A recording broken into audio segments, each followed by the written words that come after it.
नमस्कार दोस्तों, आज का अपना टॉपिक है भारत चीन संबंध। तो आज ये टॉपिक क्यों उठाया, क्योंकि हाल ही में 9 दिसंबर को 300-600 जो चीनी सैनिक थे उन्होंने अरुणाचल प्रदेश के तवांग जिले में सीमा के अंदर वो घुस गए थे। ठीक है, हमारे जो 70-80 भारतीय सैनिक थे उन्होंने उनको कंट्रोल किया। कोई अगर मतलब थोड़ी इनको हल्की खरोच वगैरह आई हैं, बाकी जो भारतीय सैनिक थे इनकी कोई जनहानि नहीं हुई। तो इस मुद्दे को देखते हुए हम भारत चीन संबंधों का जो भू राजनीतिक मुद्दे हैं उनका, और ये मैटर कब से स्टार्ट हुआ और अभी तक क्या चल रहा है, इस पर डिस्कस करते हैं।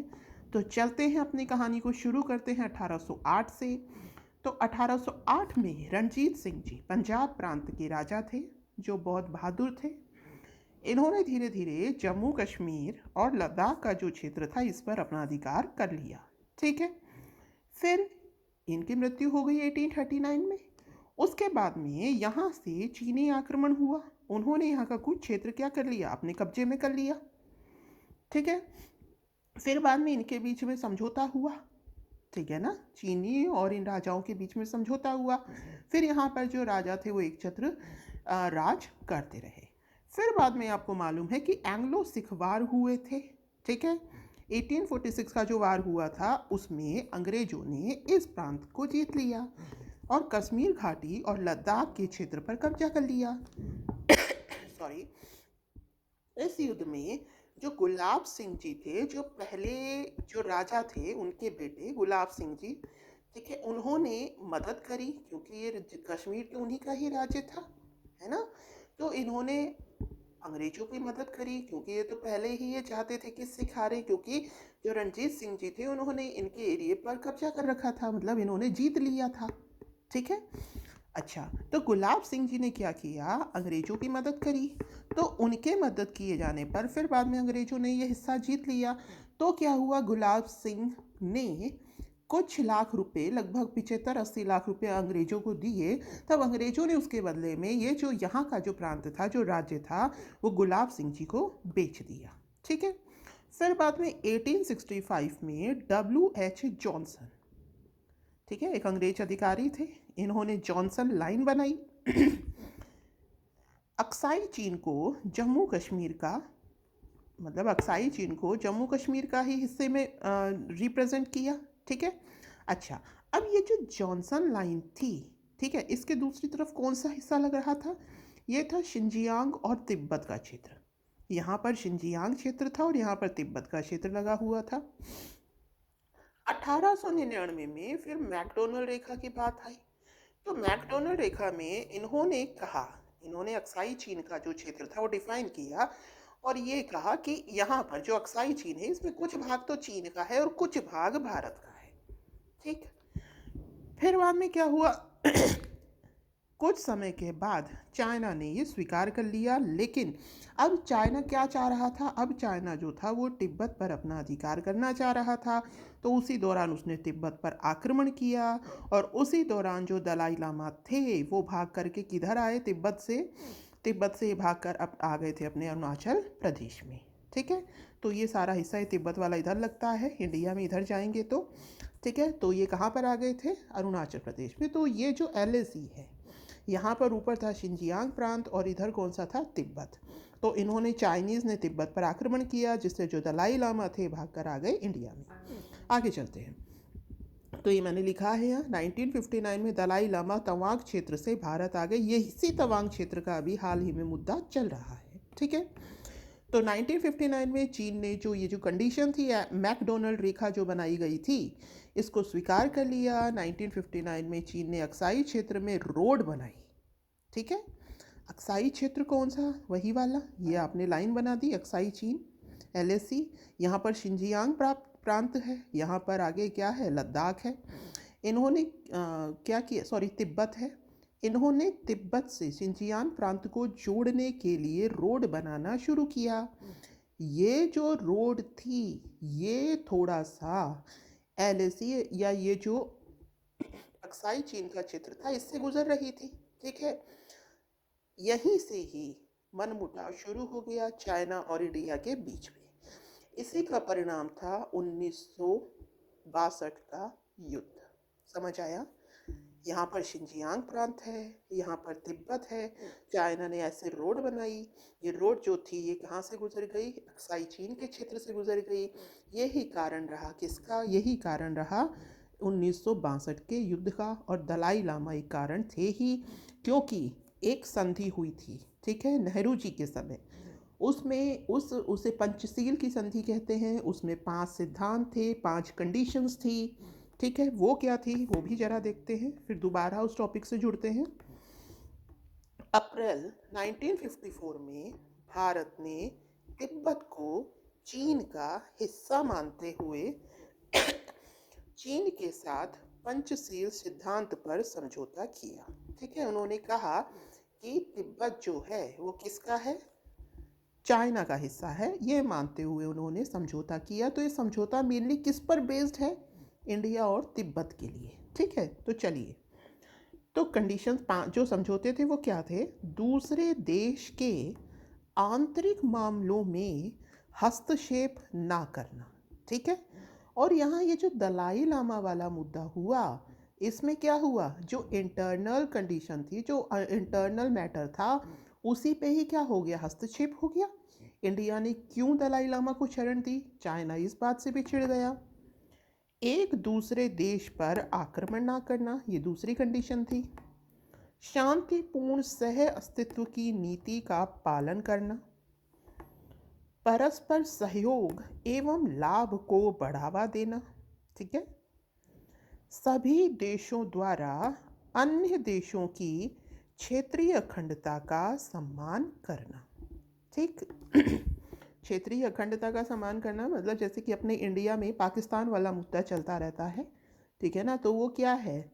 वो तो खंडता की बात है। तो ये कहते हैं कि क्षेत्रीय अखंडता, सभी देशों द्वारा अन्य देशों की क्षेत्रीय अखंडता का सम्मान करना, कि वो उसका सम्मान करेंगे, ठीक है। तो यहाँ पे मुद्दे क्या हो गए? यहाँ पर मुद्दा हो गया, एक तो दलाई लामा वाला हो गया, ठीक है, एक रोड वाला हो गया। दलाई लामा वाले मुद्दे से चाइना चिढ़ गया, रोड वाले मुद्दे से इंडिया चिढ़ गया, ठीक है। तो फिर एट लास्ट क्या हो गया? 1962 का युद्ध हो गया। तो लाइन ऑफ एक्चुअल कंट्रोल कई राज्यों को स्पर्श करती है, आपको पता ही है। तो आपसे ये भी पूछ लिया जा सकता है क्वेश्चन में कि ये जो LAC है ये कौन कौन से राज्यों को टच करती है, ठीक है, या किससे गुजरती है? देखिए, लद्दाख, हिमाचल, उत्तराखंड, सिक्किम, अरुणाचल प्रदेश, ठीक है।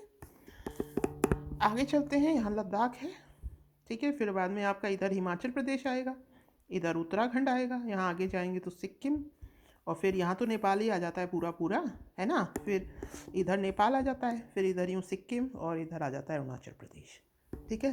तो ये इन 5 राज्यों से स्पर्श करती है। LAC इसके ही बाउंड्री पर होती है। लद्दाख, हिमाचल, उत्तराखंड, फिर बाद में यहाँ तो पूरा नेपाल ही रहता है, फिर यहाँ पे ये सिक्किम आ जाता है, फिर आगे ये अरुणाचल प्रदेश। तो ये जो पूरी बाउंड्री बनती है that is LAC। Is it clear?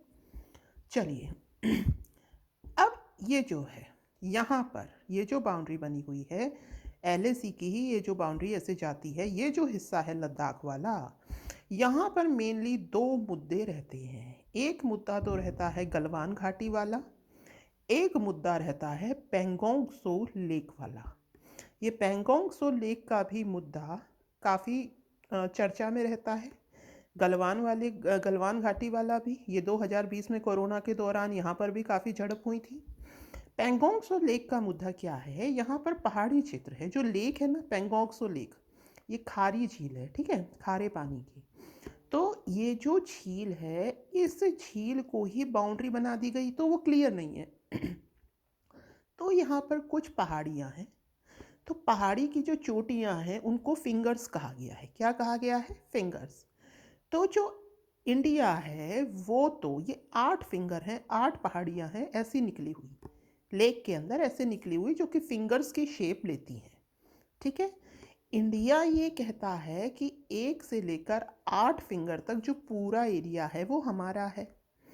China, यहाँ से 1 शुरू करेंगे, 1 से 8। चाइना कहता है कि 4 से 8 तक हमारा है। तो 4 से लेकर 8 तक जो है वो पेट्रोलिंग चलती रहती है इंडिया और चाइना की, ठीक है। ये सॉल्व नहीं हो पाया है। तो ये हो गया दूसरा मुद्दा। 2020 में गलवान घाटी का भी हुआ था। तो उम्मीद है आपको यहाँ तक समझ में आ रहा होगा। अब चलते हैं आगे। अब अपन जोड़ते हैं इसको करंट से। जो अभी मुद्दा हुआ है, ठीक है, इसे अब अपन तवांग जिले वाले मुद्दे को जोड़ते हैं। तो देखिए, अब हम यहाँ से चलते हैं एलएसी के साथ साथ अरुणाचल प्रदेश की ओर। तो अरुणाचल प्रदेश विवाद ये क्या है? चाइना अरुणाचल प्रदेश को तिब्बत का हिस्सा मानता है। ठीक है, यहाँ पर तिब्बत लगता है अरुणाचल प्रदेश के ऊपर। तो चाइना मानता है कि ये तिब्बत का ही हिस्सा है। 1914 में ब्रिटिश भारत, तिब्बत और चीनी गणराज्य में शिमला में एक बैठक हुई जिसे शिमला समझौता कहते हैं। यहाँ पर ये किसके लिए हुई थी? ये हुई थी सीमा निर्धारण हेतु। ठीक है, ये बैठक हुई थी 1914 में, याद रखिएगा, शिमला में हुई थी। यहीं से ही डिफाइन करी गई मैकमोहन रेखा, जो कि पूर्वी सेक्टर में भारत तिब्बत के मध्य अरुणाचल प्रदेश और भारत का हिस्सा डिफाइन करती है। ठीक है ना, अरुणाचल प्रदेश में भारत का हिस्सा डिफाइन करती है। तो अब ये मैंने आपको बता ही दिया था ये क्या है। ये जो शिमला समझौता था, इसके तहत क्या हुआ था? इसके तहत ये शिमला में मीटिंग हुई थी। ठीक है, शिमला में मीटिंग हुई थी 1914 में। वहाँ पर इंडिया, तिब्बत और चाइना के बीच में मीटिंग हुई थी, जिन्होंने किसको डिफाइन किया? मैकमोहन रेखा को डिफाइन किया। और ये बताया कि कितना एरिया पूर्वी सेक्टर में जो भारत तिब्बत के मध्य है, वो कैसे कितना एरिया होगा। अरुणाचल प्रदेश भारत का हिस्सा माना गया। ठीक है, लेकिन अब चाइना क्या कहता है कि भाई ये हमारा हिस्सा है, तिब्बत का हिस्सा है। ठीक है, ऐसे ही जो वो मैटर था, ये गलवान घाटी से इधर वाला अक्साई चीन वाला, ये भी रणजीत सिंह के समय का था। ठीक है, लेकिन अब यहाँ पर भी वही मुद्दा चल रहा है। तो ये मैंने आपको पहले ही बता दिया। हाँ, अब एक बात और देखिए, यहाँ पर जो झड़प हुई है ये बिना हथियारों की हुई है। ठीक है, हथियार यूज़ नहीं किए जाते। ठीक है ना, क्यों नहीं? मतलब बंदूक वगैरह यूज़ नहीं कर सकते। यहाँ पर जब 2020 में जब ये आपका गलवान घाटी वाला जो हुआ था इंसिडेंट, तब भी हथियारों का यूज़ नहीं किया गया था। ठीक है ना, ऐसा क्यों? ऐसा इसलिए क्योंकि 1993 में जब अपने पीएम नरसिम्हा राव थे और चाइना के थी ली पेंग, इन्होंने एक समझौता किया था। उस समझौते के तहत क्या निश्चित हुआ था? यह निश्चित हुआ था कि बल या सेना का इस्तेमाल चाइना और इंडिया के बीच में नहीं किया जाएगा। तो ना ही तो हम सैनिक वार डायरेक्टली कर सकते हैं, ना ही बल यानी कि जो हथियार वगैरह हैं उसका यूज़ कर सकते हैं। ठीक है, अब है वर्तमान कारण कि ये सब क्यों हो रहा है। तो देखिए, जो चाइना है वो अपनी गलती दबाने के लिए ये सब करता है। कैसे करता है? जैसे कि कोरोना महामारी में जब सारे कंट्री चाइना को दोषी मान रहे थे, उस समय जो चाइना था उसने गलवान घाटी वाला काम किया था। ठीक है ना, तो क्या हुआ उससे?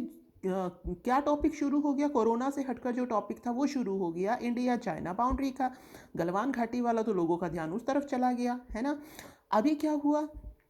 अभी भी यही था। अभी चीन में विरोध प्रदर्शन हो रहा है। ठीक है ना, आपको मालूम ही है वहाँ पर जो कोरोना है उसके लिए, और वहाँ पर जो मुस्लिम समुदाय है वो भी पीड़ित ही रहता है चाइना में। ठीक है, ध्यान भटकाने की फिर से कोशिश करी जा रही है, पहले भी की जा चुकी है। 2020 में कोरोना के दौरान गलवान घाटी में जो झड़प हुई थी, भारत चीन के मध्य कोई बैठक का भी आयोजन नहीं हो पाया है बड़े लंबे समय से। हालांकि अभी G20 सम्मेलन में दोनों राष्ट्राध्यक्ष मिले, लेकिन उनके मध्य कोई वार्ता नहीं हुई। ठीक है, तो जो कंडीशन चल रही है इसको देखकर लग नहीं रहा कि हाल ही में मुद्दा सॉल्व हो सकता है। ठीक है, तो उम्मीद है आपको ये टॉपिक समझ में आया होगा। जैसा भी हो प्लीज़ कमेंट के थ्रू बताइएगा। धन्यवाद। Have a nice day.